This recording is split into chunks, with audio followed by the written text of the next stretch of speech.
ditutuk-tutuke antarane Mbak Elisa karo Mbak Tatin ngono. Beres. Nyingkar nyingkur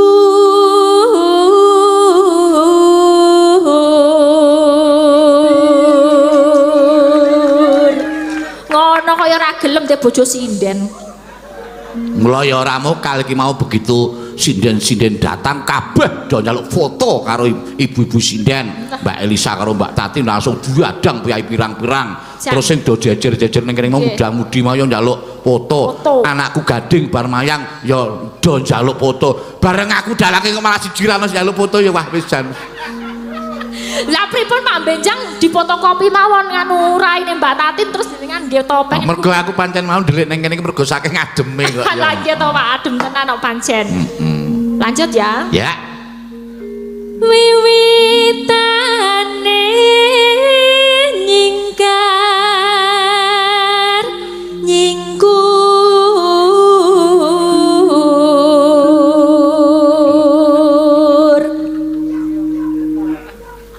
lingsam yen ke mutan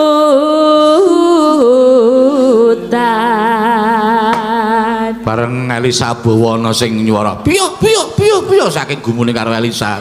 Biyoh ngono ta Pak? Nah, sampean mungkin dipadake dire utawa pitik sadurunge babon kan terus. Wah.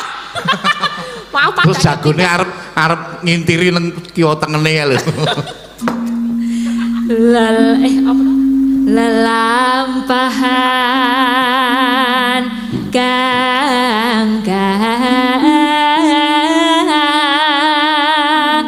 wuri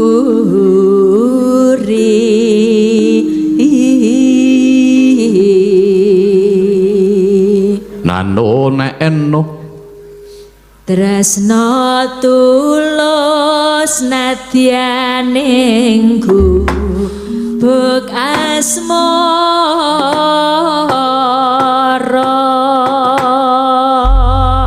ya aja ketanggungan Mbak bablaske ning gubuk asmara. Siap. Neno yuk ayo iki ngene lho Mbak Elisa iki mbok menawa wis dadi lagianku aku anggar arep muni bar omong ngene iki terus tiba-tiba aku sok otomatis muni yuk terus tegese ngabani panjenengan nyanyi ngono lho. Kanca mburi terus langsung yuk langsung iki kaya nek nenggake lho. Sekarang ya mbok menawa wis dadi lagianku bisa. Arep tak ilang iki angel mergo sok otomatis ngono lho. Yo. Yen liwat aku kelingan gubuk gawe biyen tak golek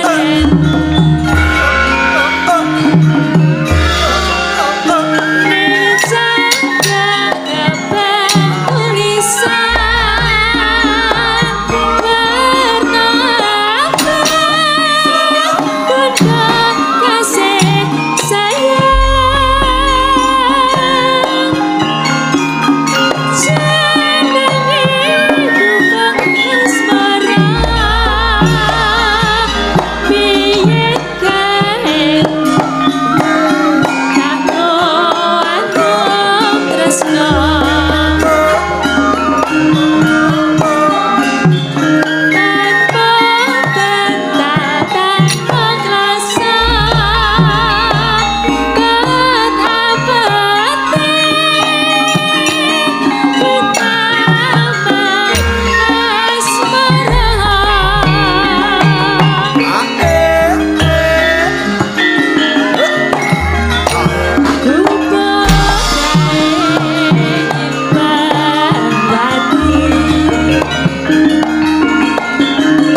niki wau mboten wonten tengeripun mengkentun utawa mengenang dumateng Mbah waduh dadak golek Mbah Yatno. Oh, Mbah Yatno nggih, Kakang. Mbok nek kuwi pepunden kene kuwi mbiyen. Catetan sajroning ati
saya maraat aku kowe dadi garwa